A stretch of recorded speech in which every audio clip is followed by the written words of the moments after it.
Good afternoon. I'm Dr. Ajay Shah, bringing this another live. We have been talking about high blood pressure. We have done three. We have done three segments so far. So please watch those three segments if you have not watched those three segments. Today we're going to continue talking about how to lower blood pressure with lifestyle changes.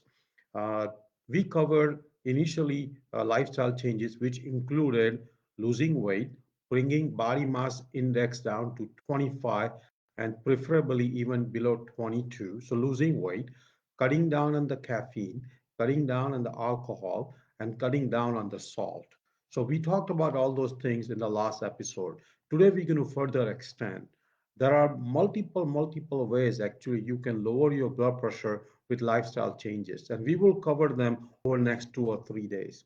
The next thing in the list to lower your blood pressure is avoiding sugar as much as possible. Many people don't realize that sugar actually also contributes to having high blood pressure. Sugar spikes the insulin, and insulin is actually vasoconstrictor, so it constricts the blood vessel and that raises your blood pressure. So avoid sugar spikes, avoid sugary food, avoid any kind of sugary items. Next thing is eliminating processed food. Processed food also has a lot of sugar, a lot of salt. Actually, if you look at the labels of the most processed food, they have salt, sugar, and oil. So avoiding processed food also will lower your blood pressure. Americans eat about 65% of their calories from processed food. And processed food, in my opinion, is one of the biggest reason obesity, heart disease, diabetes, cancer, and even high blood pressure happen. So avoid processed food. Next thing is eating food as much at home as possible. When we eat at home, typically the food is much healthier. Restaurant foods are laden with salt, oil, and sugar, and they all raise your blood pressure. So if you are serious about lowering your blood pressure without medications, with lifestyle changes, start eating at home. My general rule is that out of 21 meals, breakfast, lunch, and dinner, 3 meals a day, 21 meals in a week. Try to eat at least 19 to 20 meals at home cooked meals, not those ready made TV dinners or not those ready made packaged dinners. Cook food yourself and eat that healthy food. At home, like I said earlier, when you cook, cook with water, not with oil, and cook without any salt. We don't need salt in the food. Add those spices like black pepper, turmeric, red pepper, paprika, other things to make the food tastier, but don't add salt, sugar, and oil. Uh, Next thing is drinking hibiscus tea. We talked about coffee and caffeine. Caffeine can raise your blood pressure, but there's enough data, there's enough proof that drinking hibiscus tea actually lowers your blood pressure. So if you want to lower your blood pressure by 3 to 5 points, start drinking 2 to 3 hibiscus teas per day. And you can buy that hibiscus tea from Amazon for less than like 50 cents a day, even like 20 cents a day. So start drinking hibiscus tea. Next thing is eating certain fruits, particularly red grapes. Red grapes have resveratrol, and the resveratrol has shown to not just lower the blood pressure, but also increase the longevity. So eating red grapes every day definitely is beneficial. Regular meditation also lowers the blood pressure by 5 to 10 points.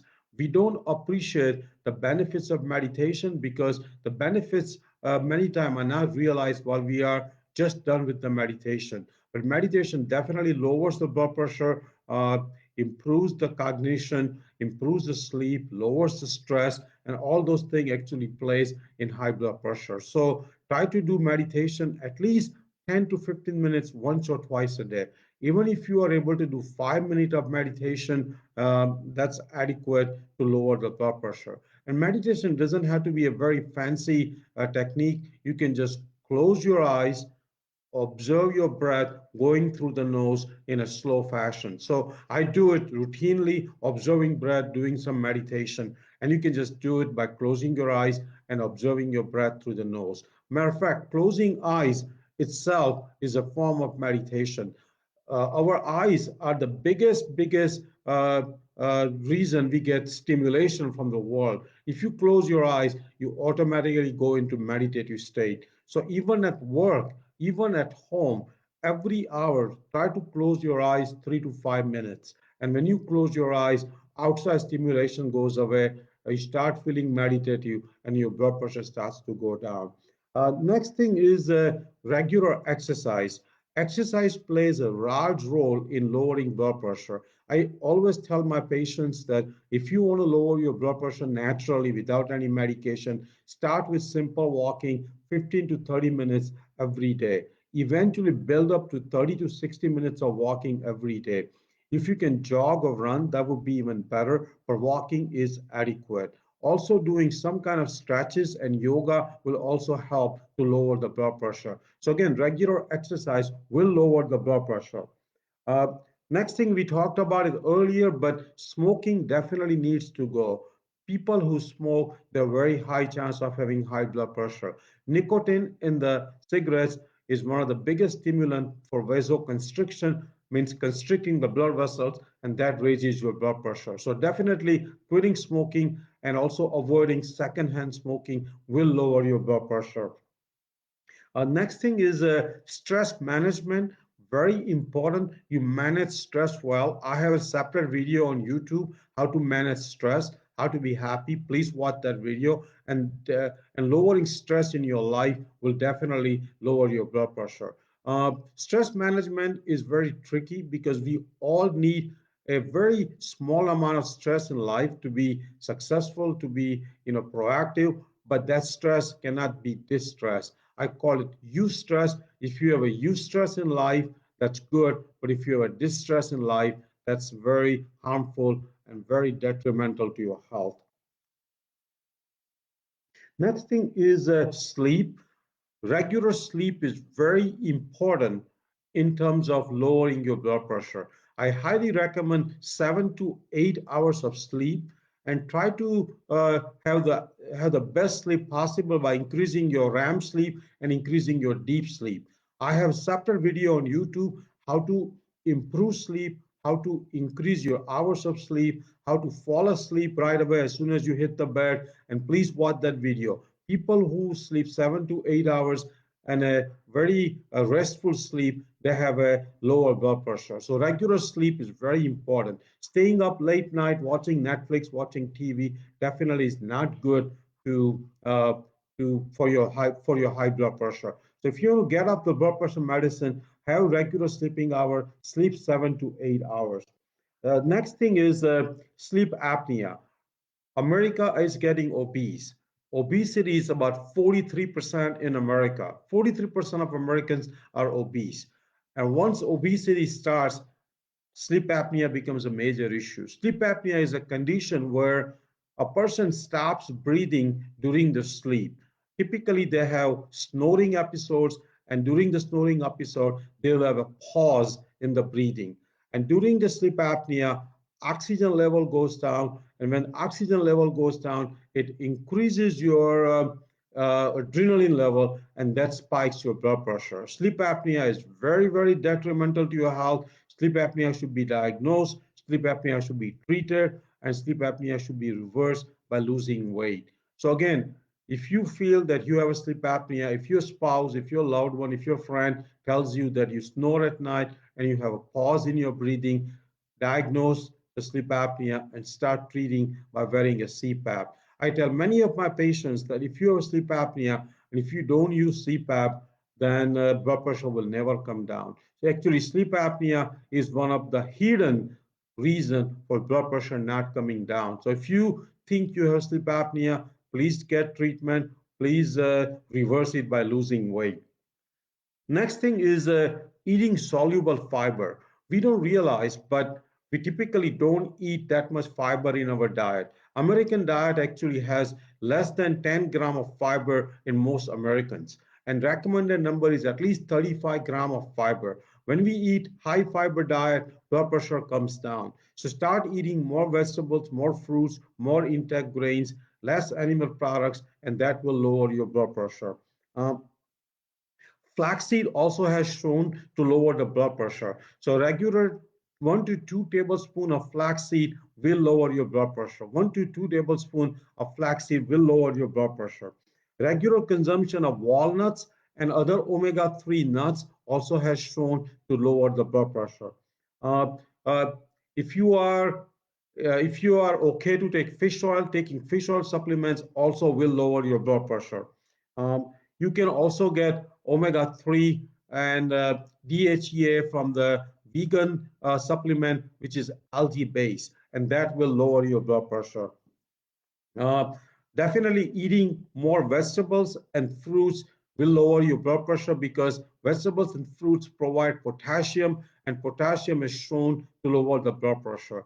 Taking potassium supplement is not necessary, and I think you should be getting potassium from just the natural diet by eating more fruits and vegetables.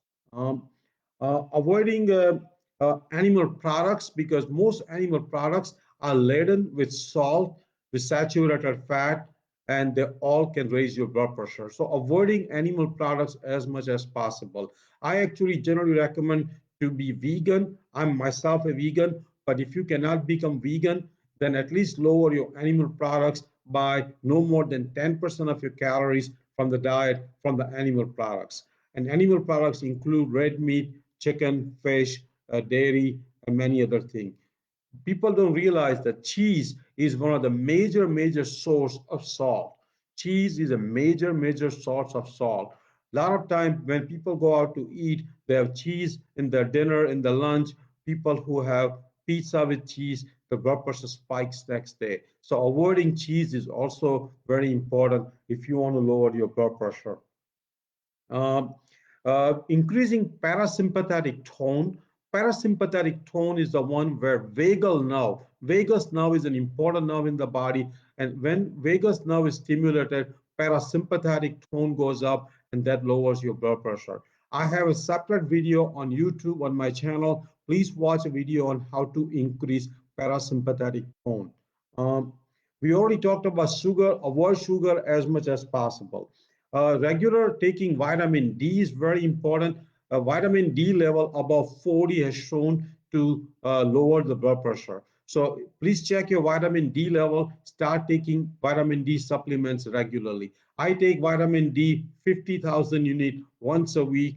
I recently had my vitamin D level checked and it was 65 or 70. So my vitamin D level is excellent. I keep my vitamin D level between 50 and 70. I want all of you to know your vitamin D level and keep it between 50 and 70. Take regular vitamin D supplements.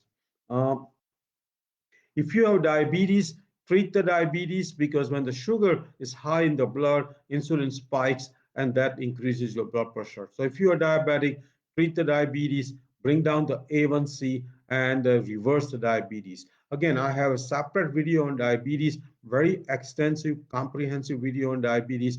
Please watch that video and reverse the type 2 diabetes.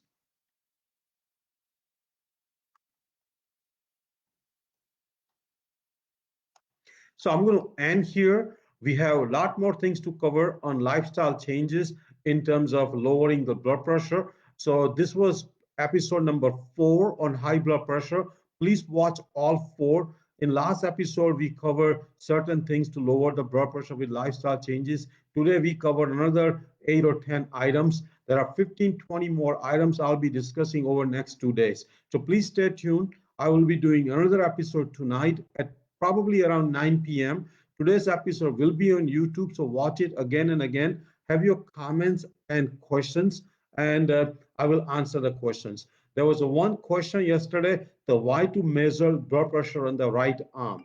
The reason for measuring in the right arm because sometimes there is a narrowing of the blood vessel on the left arm, and that can give you false low readings. So the best way to measure the blood pressure is in the right arm. Right arm blood pressure measurement is the best way to do it. And I covered in the second video how you can measure your blood pressure at home, what you should be doing to make sure you get an accurate reading. Please watch that video also. So I will end the video. Have a great afternoon. Exercise. Take a nap if you have time. Cook at home. meet friends, socialize, read, meditate, go in the sauna, do some breathing exercise, and spend your weekend in a most healthful way possible. Thank you.